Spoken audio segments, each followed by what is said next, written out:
First off, let me ask you guys, what did you guys think of the Super Bowl itself? Not just the game per se, but just the whole pomp and circumstance surrounding the game, as well as just the whole presentation. What did y'all think? Were you entertained? Were you heartbroken? Were you happy Tom Terrific won another one? What are your thoughts and feelings on the Super Bowl? I thought that the game itself was very entertaining. Obviously, I mean, it came down to a half a yard, right? But a few things stood out to me. And one of the things that stood out to me about this Super Bowl is the commercials. People always make a big deal about the commercials, and funny, this goes back to me being a kid, and it probably goes back further than that as well. But for the most part, to me, the commercials are mostly whack. They might have two or three good ones, but for the most part, it's more hype than anything else. But you got to also remember, well, we'll get to that in a minute. I'm going to get to that in a second. Let me go where I was going. The commercials this year, they were very wholesome. You know what I mean? Everything was family oriented. Everything was very wholesome. Because, a lot of times with the Super Bowl commercials, they tend to get a little risque.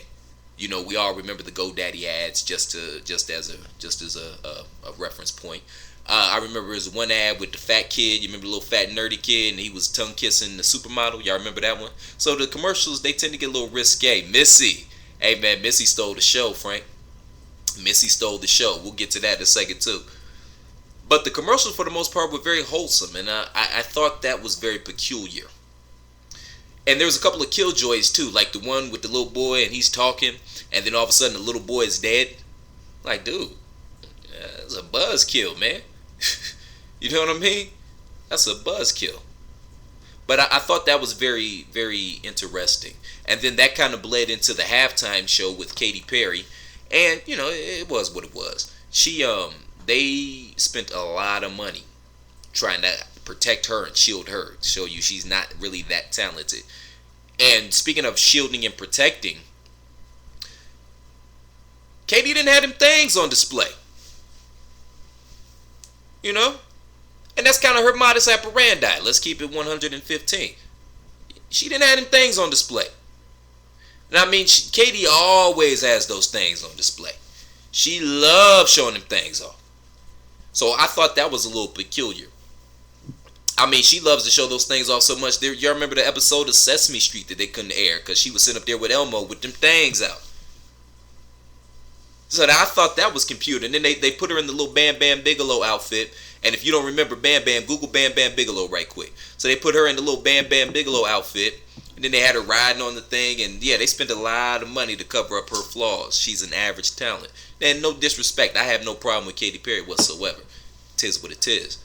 And then you saw Missy, she came out there and stole the show. She really did. She stole the show. I mean, she was the star of the show. I thought that was great. And shout out to Missy, man. Shout out to Missy. Because when her whole thing was going on with her and Timberland and all those guys, it was cool. I wasn't really a fan because, Missy could rap, but the rest of them couldn't. Like, Timberland had no business ever trying to rap.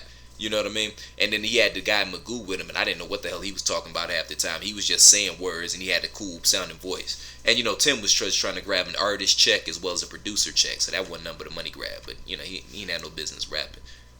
But, yeah, she was... Frank said she had no jiggle clause in her contract. Did she really? Talking about Katie? So, yeah, so they were trying to go uber wholesome on this Super Bowl. You know what I mean? And then, of course, Tom Brady, that's America's sweetheart. A-Rose says there were some kids posting online who thought Missy was a new artist. That's funny as hell. That's funny as hell. That's funny as hell. But yeah, I could tell they had something going on because, Katie is notorious for showing them things. Katie would be up in the Catholic Church with them things out, receiving her wafer. So that stuck out.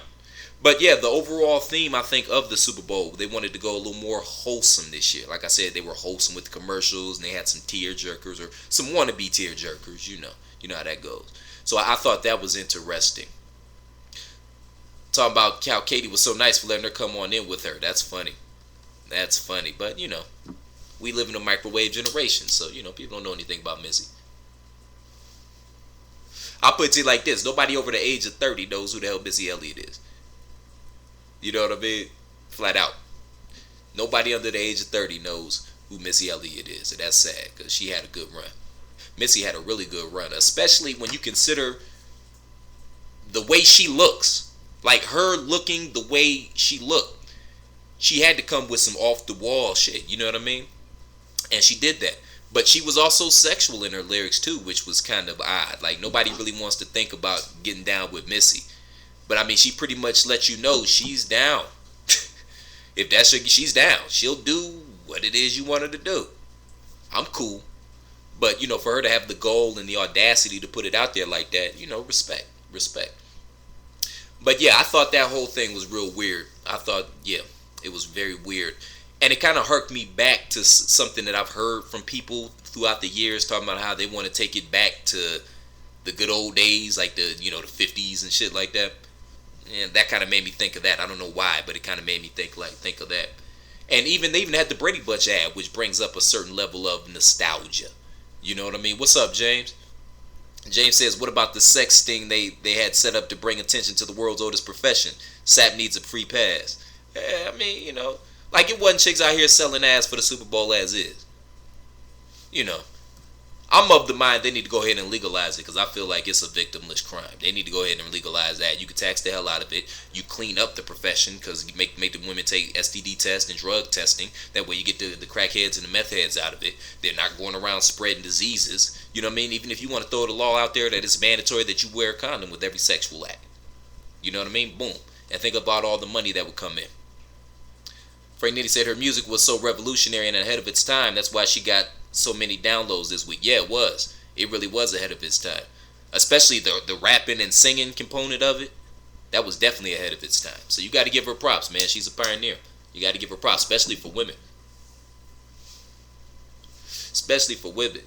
You know what I mean? And it's very rare that a woman can fool with an artist and she ain't got her ass hanging out. So that's kind of a big deal. You know, made on some girl power shit. But I digress. So, that being said, I want to ask y'all, what did y'all think about the ending of the Super Bowl? By the way, tonight's broadcast is brought to you by the good folks at Leinenkugel's. Again, that's Leinenkugel's. I recommend that you try their Berry Weiss this season, especially if you're not particularly fond of beer. It's got a little sweet berry taste to it that might appeal to you. Leinenkugel's. So what did y'all think about the end of the Super Bowl? Specifically, the last game deciding play. James said it's legal in Nevada. Why not? Let me tell y'all something though, man, because I've been out here on the West for a minute now. The West, they kind of do their own thing, man. Like, you know, we have given them a pass for quite a while. They kind of do their own thing out here. Like, you know, you can sell pussy in Nevada, but you can't buy porn in Utah. You know what I mean? You can smoke weed in Colorado. You can't be black in Arizona. So they kind of do their own thing, man. They got their own little setup going on out here. As a matter of fact, we should probably just leave them to their own devices. We need to just leave them to their own devices, man, because they do whatever the hell they want to do out here. Excuse me, the Wild Wild West for real. Now, what did y'all think about that last play? Now, my thoughts are, this is straight talk, so we don't deal in conspiracy or conjecture. We don't deal in those things. You said pronounce the beer's name wrong. Leinenkugel's, man. Well, what the hell is it then? It's close enough, damn it. You saw that. Here. There you go. So you can pronounce it however you want to pronounce it, but I digress. So, again, we don't deal in conspiracy and conjecture on this show. If I do, I will preference it, okay? But I'm just saying, and let me put this out here as well. It's very, very, very possible that the Seattle Seahawks coaching staff just made a dumbass call. Very possible that they just made a stupid call. You know, because I looked at the play on the replay because I thought it was a bad throw or a bad route or anything like that. The throw was on the money. The dude from New England, I can't remember his name, but he just deboed the receiver and was able to hold on to the ball. He just jumped the route and he deboed it. So that was a great play on his end. So it might just be that. Leinenkugel's. All right. Well, thanks for making me sound like a dick on my own podcast. But the dude made a really extraordinary play. You know what I mean? But let me ask you a few questions. Was there any doubt in your mind? I mean, they got it to the half-yard line. We'll say a yard just cuz. Was there any doubt in your mind that Marshawn Lynch, beast mode, would have scored that touchdown? Any doubt in your mind? Okay? And now let's think about this. Everything that is on that television screen serves one purpose and one purpose only. It's something to keep us engaged and entertained between the commercials, so they can use the commercials to sell us stuff. You know, shows come on the air and they get ad revenue, so sponsors line up and throw money their way to show their ads during specific shows. Obviously, if your show is more popular, you're going to have more people, and the ad dollars are going to go up because people have to pay more money to get that, because that's prime real estate. And you know, the Super Bowl is always the most watched show, period. I think 111 million people viewed it this time. Now, see, everybody knows that. We all know this. You know what I mean? We know this. But it's not really something that we think about. So once you understand that, and then once you come to terms with the fact that that's just what it is.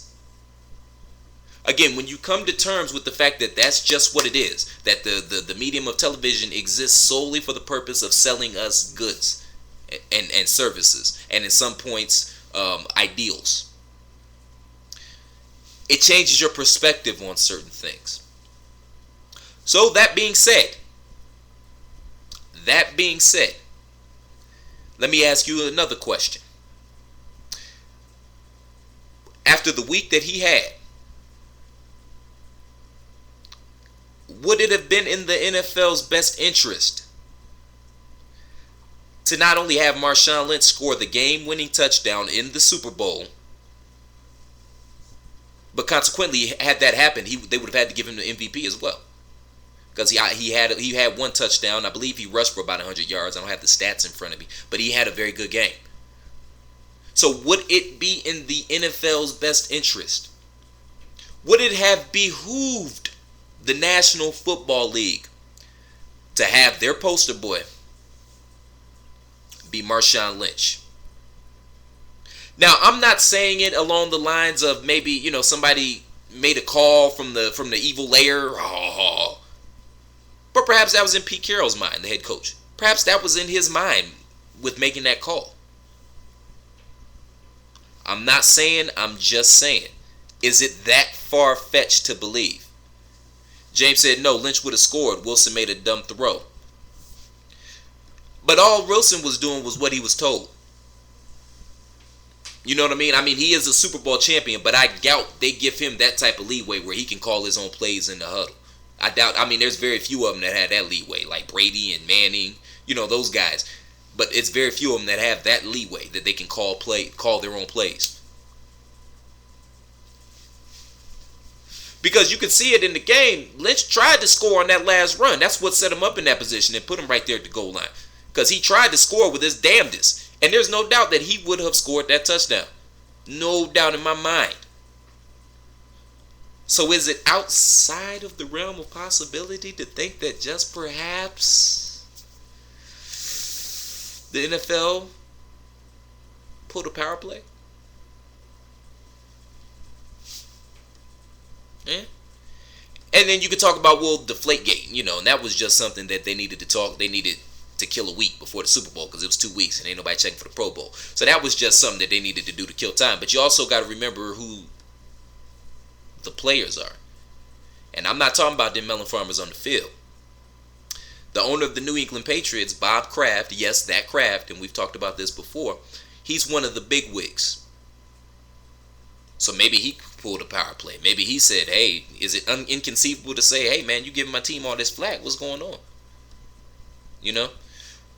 Is it inconceivable that the lasting image of this season that the NFL wanted to project going into the next season, into the off season, is a smiling Tom Brady holding the Lombardi trophy? I'm not saying, I'm just saying. You said the back of the end zone looked real good on that play. He didn't even look. He just snapped the ball and threw it. And the throw wasn't horrible. The dude just made a really good play. Talking about on New England. He made a really good play. But I'm just saying, is this inconceivable?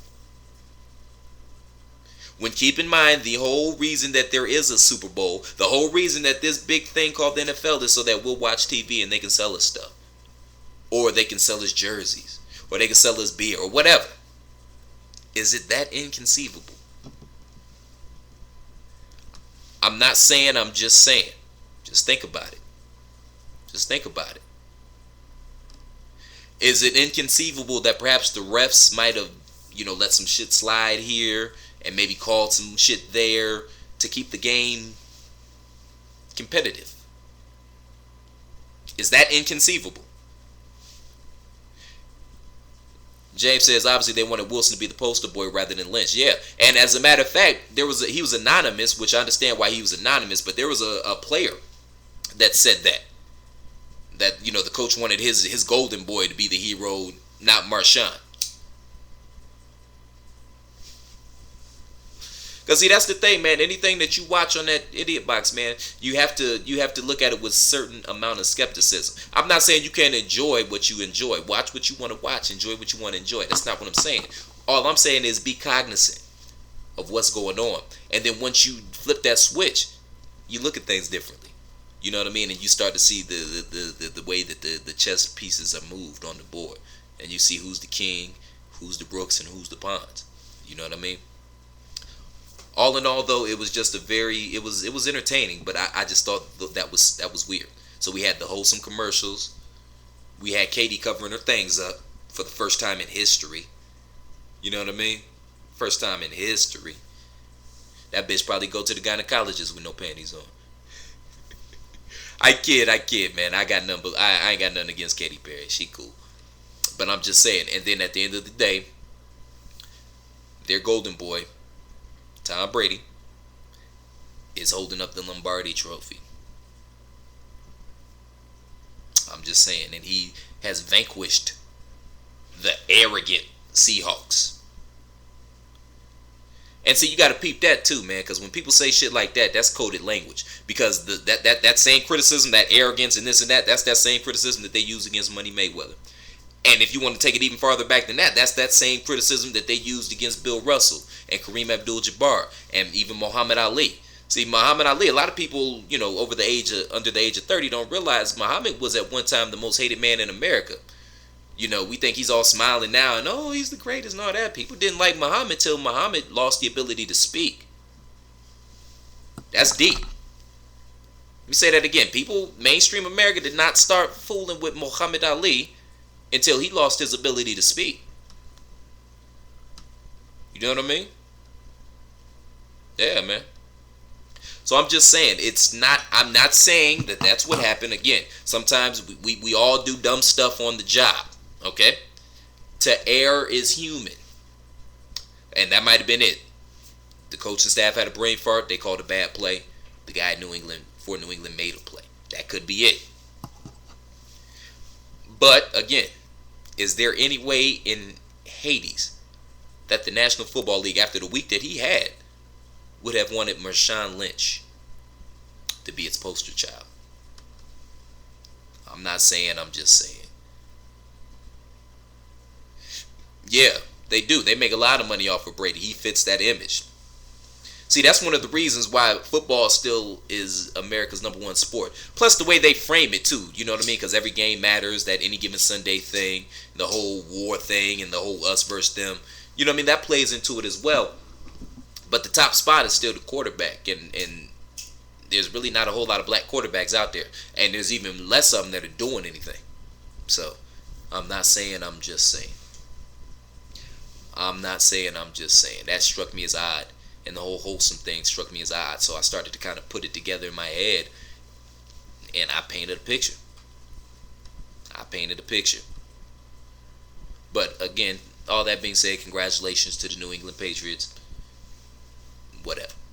Go Browns. Go Browns. Yeah. So what's going on with y'all tonight, man? Anything y'all want to discuss? I'm gonna get into this Black History thing here in a second. Where your straight talk phone at? James, I'm waiting to get my viewers up, man, before I start opening up the phone lines. I'm trying to get my viewership up. I'd like to at least hit the triple digits before I start opening the phone lines to people. So do me a favor, spread the word. Let's get these stats up, and then I'll be able to get some of y'all on the line, and we can chop it up. So yeah, that's the only hesitation. I'm just waiting to get my stats up and trying to get the viewerships up. That's all. That's the only thing holding me back from that. So once we get these viewerships up, and God willing we get into the triple digits, then I'll start opening up the phone lines for people. So So I wanted to talk tonight also a little bit about the hypocrisy of Black History Month. So we'll go in depth to that, and I'll let you know exactly what I mean by that. So I was thinking, and thank God I didn't blow anything up, because sometimes that happens when I think. So I said, okay, it's February, okay? Oh shit, it's Black History Month. All right, so they've moved the Super Bowl to the first weekend in February. It was the first or the second today, okay? That's America's unofficial fifth major holiday.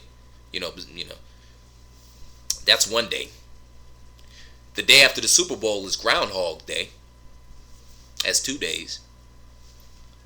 We got President's Day. We got Valentine's Day.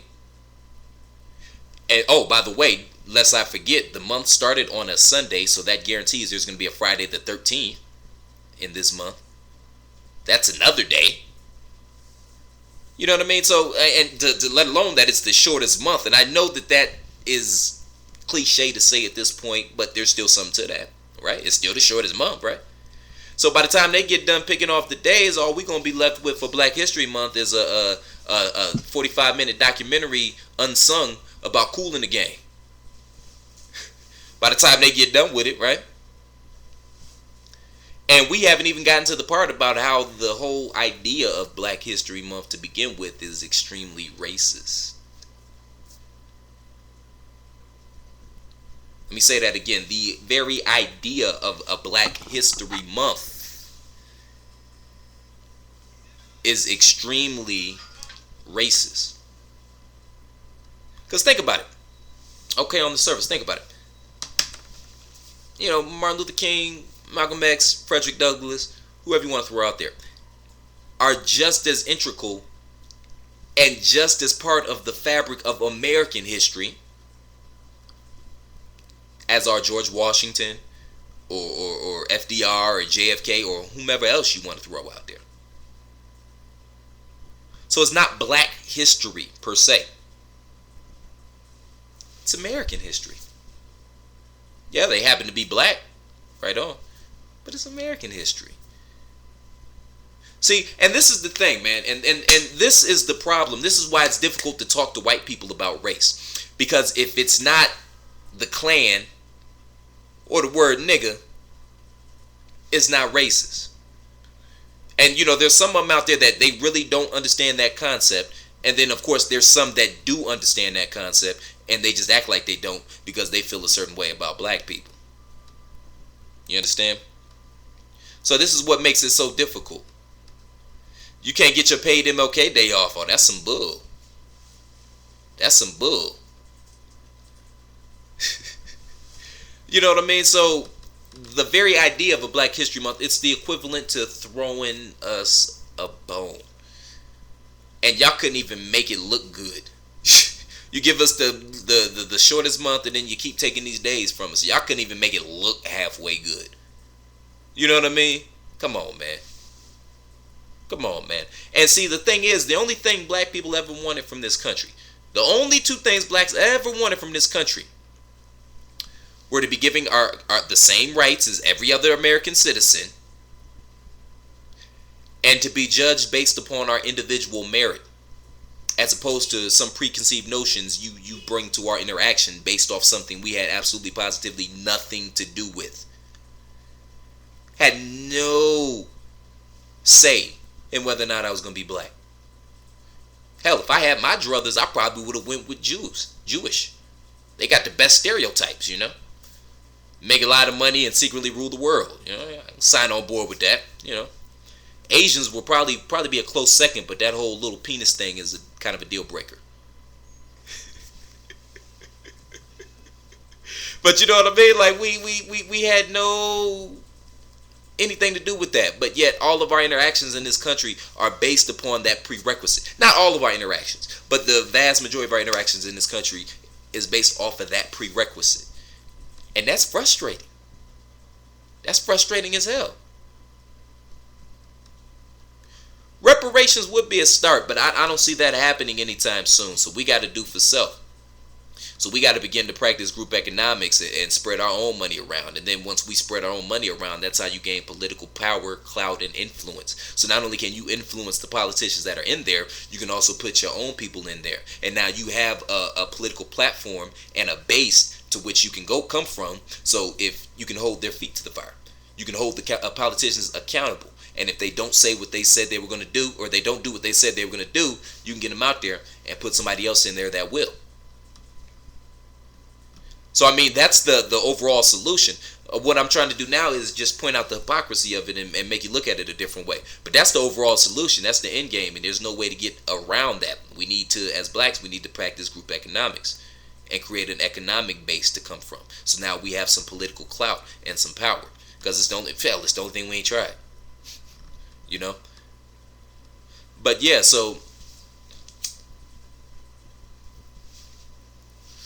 that's the thing, man. We don't want we don't want anything special. We don't want anything handed that to us, man. We just want what's ours and what we got coming to us, and what happened with every other U.S. citizen and all the rights and privileges that every other U.S. citizen enjoy. That's not a whole lot to ask. Like, that's not too much to ask. That's, bare minimum shit. You know what I mean? That's bare minimum shit. And then what happens is, when you undercut us, they undercut us by saying, oh, the black community is this, and they blame it on the fathers and this and that. But it's not necessarily the black community. It's an impoverished community. And any economist worth their weight in their trousers will let you know that once you start to remove resources out of community, the crime rate is going to go up. That's all there is to it. That has nothing to do with color. I could take you to some mean ass trailer parks right now where you be grabbing for your wallet every 2 minutes. So that has nothing to do with color. You said your base will always be limited when you're a black person. We're the minority. That's true. We are the minority. But if we pooled our resources together, man, in this country, we'd be the 7th largest nation in the world. You know what I mean? So we have the money. We spend over $300 billion with a B annually. That's every year. So imagine if we flip that in our own community just one time. And, again, it's not reinventing the wheel. This is what everybody has done. It's what the Jews do. This is what the Asians do. This is what the Latins do. That's what everybody does when they come here. The Italians, the Irish, the Polish. They congregate amongst each other, and they live their own little segregated area. You know what I mean? Everybody's got some sort of business, so everybody's making money, and that dollar is just flipping. And it's just flipping in those communities. Excuse me. Because, again, I say this all the time, and I'm going to keep saying it until it's embedded in your brains. There's 3 things that run this country, okay? Education, finance, economics, and politics.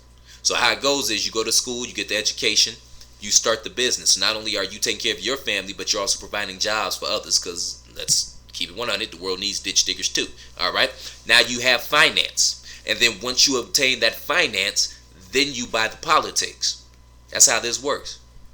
That's how this works. Never forget, just back in the 60s, there was a big ruckus over JFK becoming president. You know what I mean? The powers that be, they didn't want a Catholic to be president because they were scared that he was going to be taking his marching orders from the Pope. So they didn't even want a Catholic being president. You know what I mean? So it's not just a white thing. It's an elitist thing. And see how, and as the number of elitists, or the numbers of the elitists have dwindled, they've had to relax the qualifications for that white thing, and they let some people in that normally wouldn't be considered white. There's a lot of Latins and Hispanics running around right here that classify themselves as white. There's some Asians out here that classify themselves as white. You understand? Italians and Polish, they now classify themselves as white. Spaniards from over in Spain, they classify themselves as white. Hell, there's some Africans that come over here, dark as this microphone, and they classify themselves as white. So see, white is not a color, it's a privilege. It's a set of privileges. You understand? But yeah, so back to this Black History Month thing. It infuriates me. because all they're doing is just it's throwing us a bone. So it's not like doing anything. You know what I mean? It's almost on some white guilt shit, which is also very racist. Because it's like, okay, well, I feel bad for what my ancestors did, so let me give Leroy an extra sausage McMuffin or something. Yeah, that'll prove I'm a good person. You know what I mean? Yeah.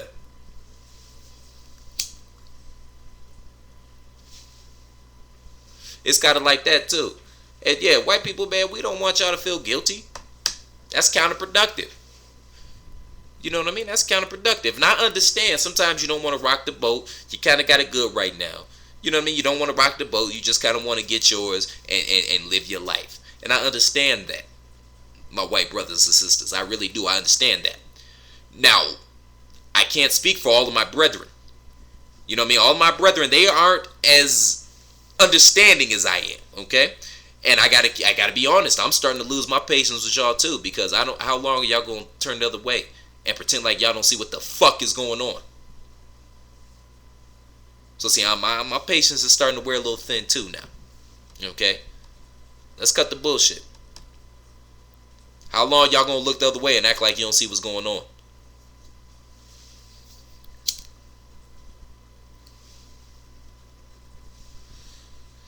But yeah, so they throw us this little punk ass month, and that's supposed to do something.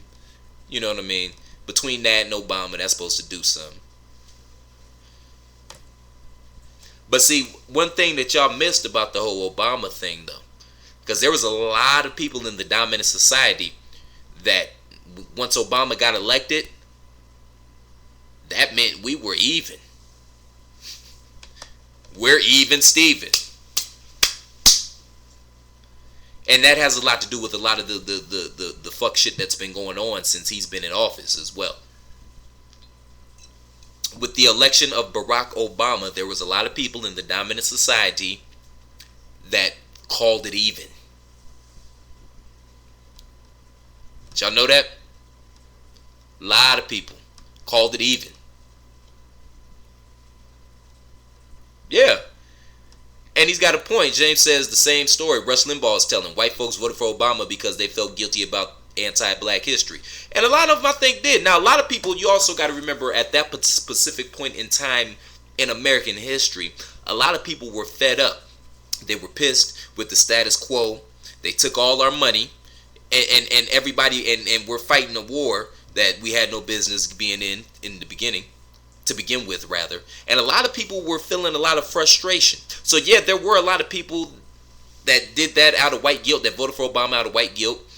But there was also a large segment of the population that was fed up and was really ready for something new and was frustrated, you know. But they missed the forest for the trees. They missed the forest for the trees. You know, I called that one. You know, my father and I, we used to talk about that. The only reason they even letting them get in there or have a shot to get in there is because they need somebody to blame this mess on. And, you know, he knew that.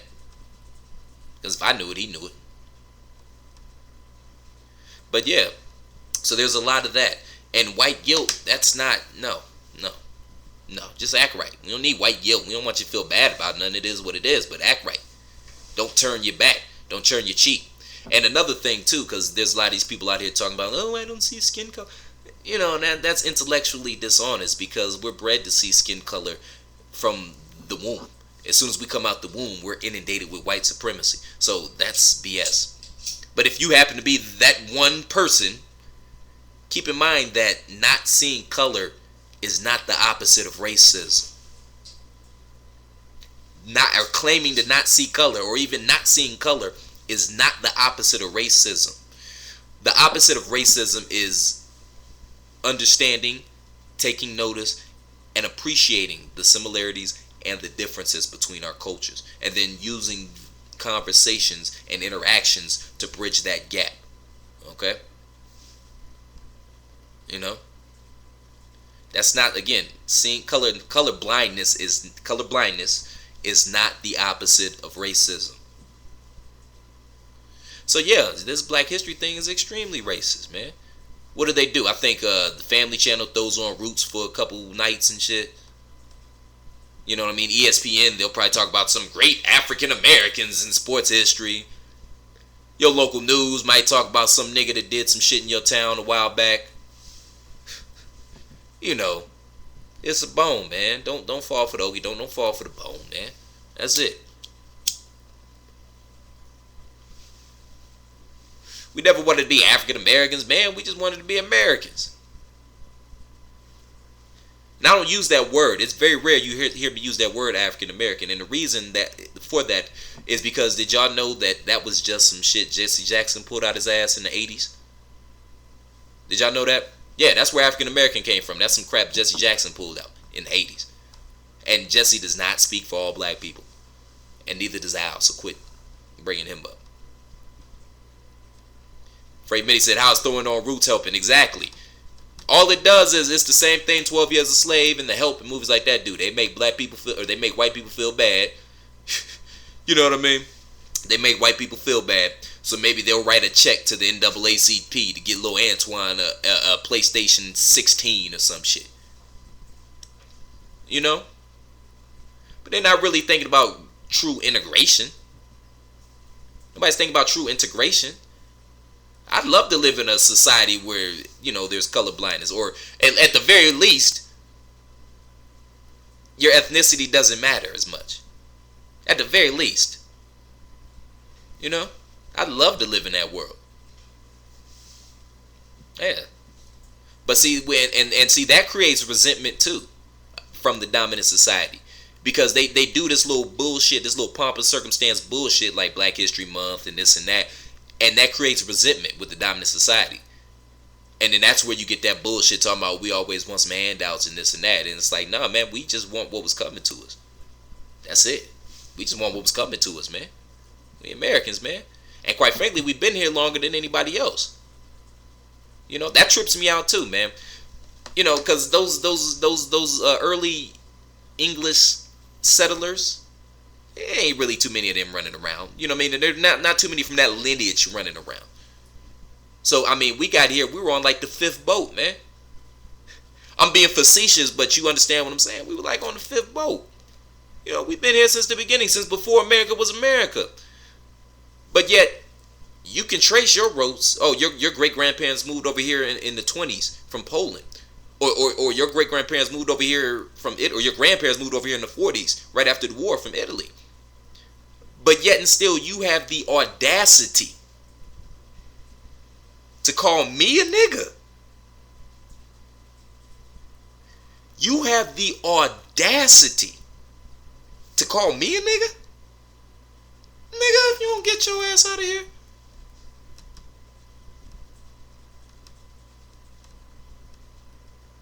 Yeah, remember where you were and be happy where you are.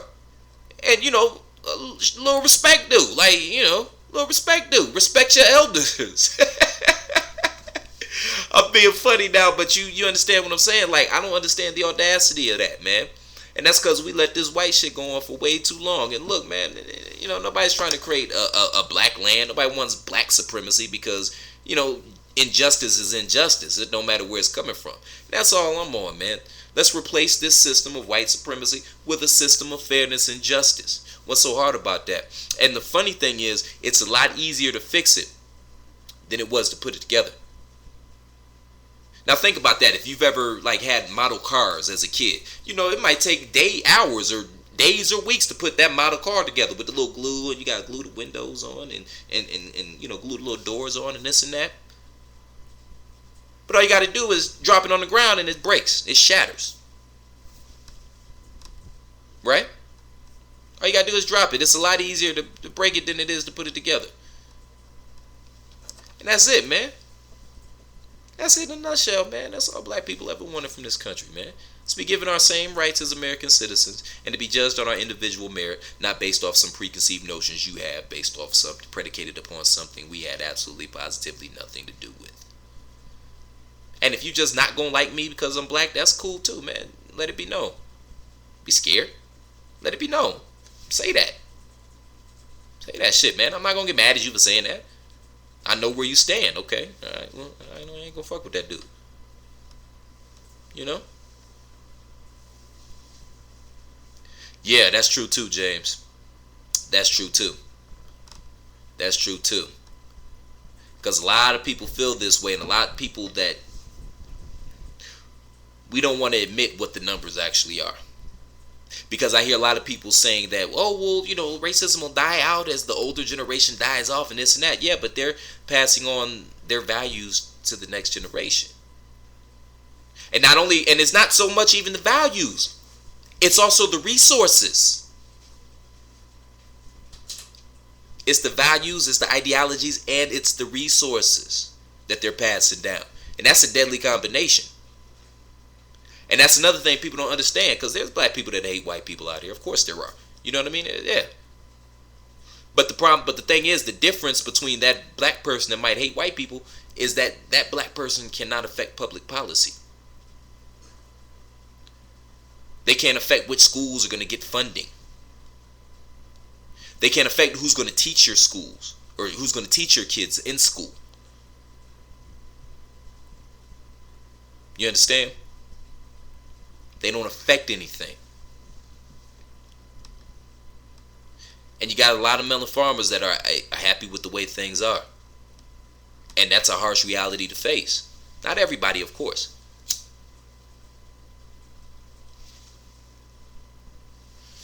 And by white people that don't feel that way, I need y'all to call a spade, man.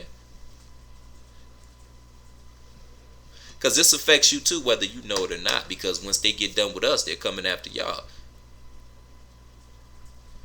Don't think you safe because you got the complexion for the protection. That's fool's gold. We all getting pimped. You just the bottom bitch, so you get a little more. You know what I mean? They give you an extra rung on the totem pole. But we all being pimped. You know what I mean? So let's cut the bullshit. Y'all gotta see what's happening. Y'all gotta see what's happening. And you think we're gonna be cool because we got a mulatto nigga in office and we get some Black History Month, huh? That's it. And every couple years we get one of them sad slave movies that cleans up at the Oscars. Right? Right? So it's supposed to be all good now, I suppose.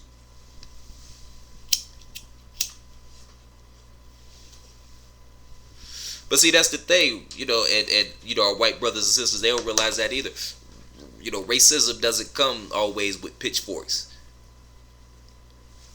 Racism can be just as nice. I mean, people tell me I speak so well. Like, what the fuck am I supposed to speak like? I'm educated. What am I supposed to sound like? And they're so sincere. And they really mean that as a compliment. Again, they're entering our interaction with preconceived notions on me based upon something I had absolutely nothing to do with. So then when I shatter those expectations, I get one of two things. They'll either compliment me about how well I speak and all that, this and that, or they'll have the audacity to tell me I'm not really black. Like, what you expect us? Like, we're not all one thing. Just like all white people aren't just one thing. We run the gambit. We're individuals.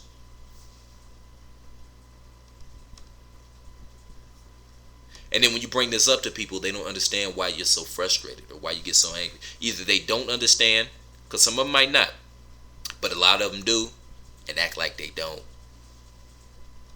A lot of them do and act like they don't. Act like they, or a lot of them do understand and act like they don't understand.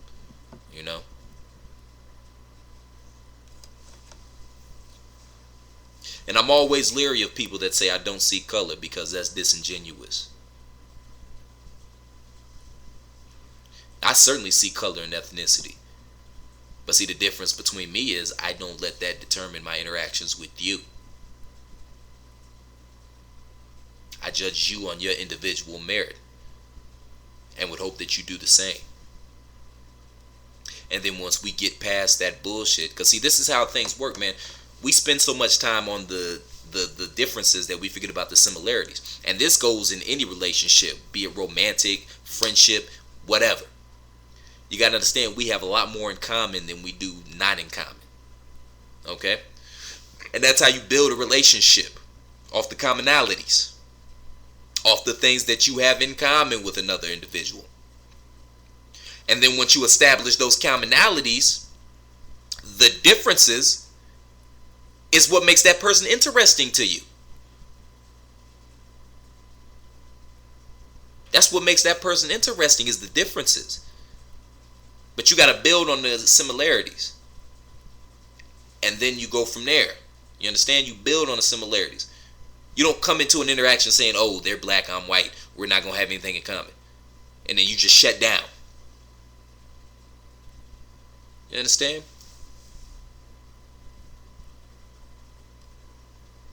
Yeah, articulate ass brother. Where you from? From Cleveland, baby. 216, baby. Don't get it twisted. Me freaking me black and mild. But yeah, man, so back to this hypocrisy with this whole Black History thing, man. Yeah, you just can't throw us a bone, man. And you couldn't even do it to make it seem like you were doing something genuine. You give us this short ass month. And then you take all these days away from it. So now we're not even focusing on it. You know what I mean? But it's not Black history, it's American history. It's not Black history, it's American history, man. Why designate it like that? That automatically in your mind puts a stigma on it. That automatically does something, whether right, wrong, or indifferent. Again, this is how the brain works. This isn't me just spitballing here. This is how the brain works. So in your subconscious mind, as soon as you hear that term,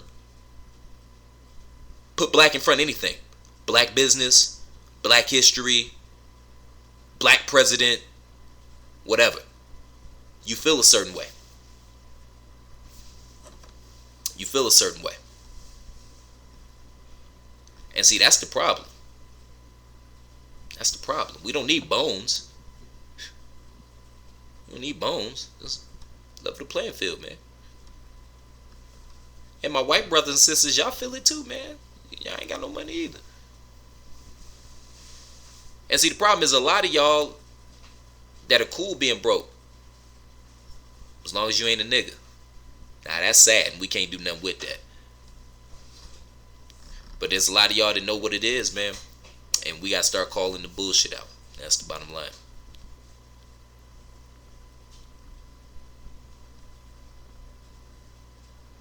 You said you still third in corporate America? Yeah. So, don't fall for the okie doke. Like, if you want to celebrate Black history, that's cool. Do what you got to do. You know what I mean? Read something about your ancestors. You know. But it's not Black history. Just keep that in mind. It's American history. Don't allow them to allow you to stigma or trick you into stigmatizing yourself. Don't allow them to trick you into stigmatizing yourself. You know, I don't want to be a black business owner. I want to be a business owner. Happen to be black. That's cool. I got soul. I'm super bad. Little James Brown, I don't know how many of y'all caught that. Oh, 3/5. 3/5. Yeah, man. And it's weird because, whenever, as a black, if you try to do something with yourself and you try to better yourself, the higher you climb that ladder and the higher you get on that ladder, you look around and the less people you see like you, that look like you. And that's uncomfortable. And everybody can relate to that. That's uncomfortable. Everybody can relate to that. That's not a black thing. That's just a thing. That's a human thing. It's a little uncomfortable. It's a little uncomfortable. And then sometimes you might even feel a certain way about it. Like, damn. Like, you might feel bad that you're the acceptable Negro. Might make you feel a little bad sometimes. I know I do. I'm not even going to lie to you. This is straight talk, so I'm going to be real. Sometimes it makes me feel bad being the acceptable Negro. But I'm playing my hand. I'm playing my hand, so you got to do what you got to do. Which is why I have a little more patience with some of our pale-faced brothers and sisters, because I understand the society that we find ourselves in, and a lot of them are just trying to play their hand as well. So that's why I have a little more patience with our white brothers and sisters, because I get that. I understand the game, and I get that. And I'm not mad at you for that. But that being said, as I said earlier, man, y'all can't just keep turning your back and act like y'all don't see what the fuck is going on. It's kind of time out for that. Oh, 3/5 because you light skinned. Yeah. Yeah.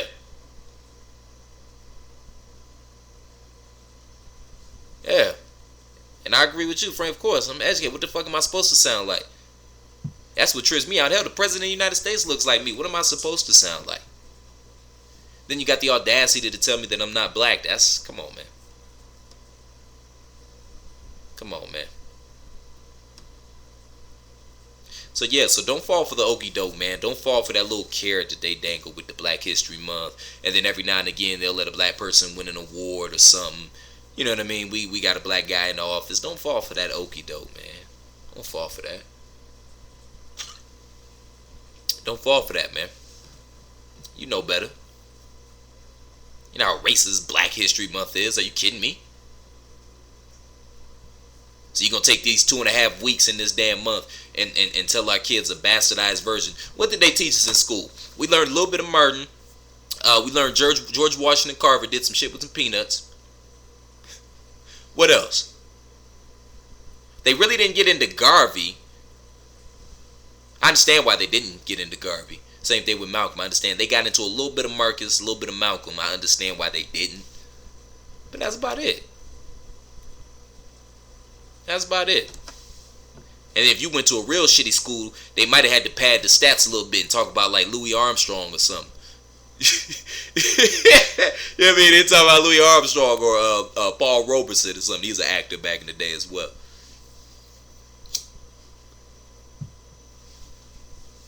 So don't fall for the okie doke, man. But like I said, next week we're going to do a special Valentine's relationship show. So come with me with all your... Yeah, Garrett A. Morgan. Black man created a stoplight. He's from Cleveland too. Garrett A. Morgan. So yeah, please email me all your relationship questions at cdplatt1281@gmail.com. Again, cdplatt1281@gmail.com. We're going to have a little bit of fun next week. It's going to be a special Valentine's themed show. Hey man, I appreciate you guys for tuning in. I appreciate it. Thank you so much. I love each and every one of you. For those of you that are new to the presentation and broadcast, again, we do this every Wednesday night, 9:30 Eastern, 6:30 Mountain, and 5:30 Pacific. That's the West Side time. All right. Be sure to follow me on Twitter at The Real C Platt. Again, follow me on Twitter at The Real C Platt. You can also Facebook me at Christopher Platt, my name. Again, Christopher Platt. I'm on there with the rabbi. That's my man. And you can also like the Straight Talk Facebook page as well. There's a Straight Talk IGC Facebook page. So when you get a minute, go like that. And we're going to start being a little more interactive and active with that as well. So God willing, I'll see you guys next week. Same Platt time, same Platt channel. Until we meet again, shalom.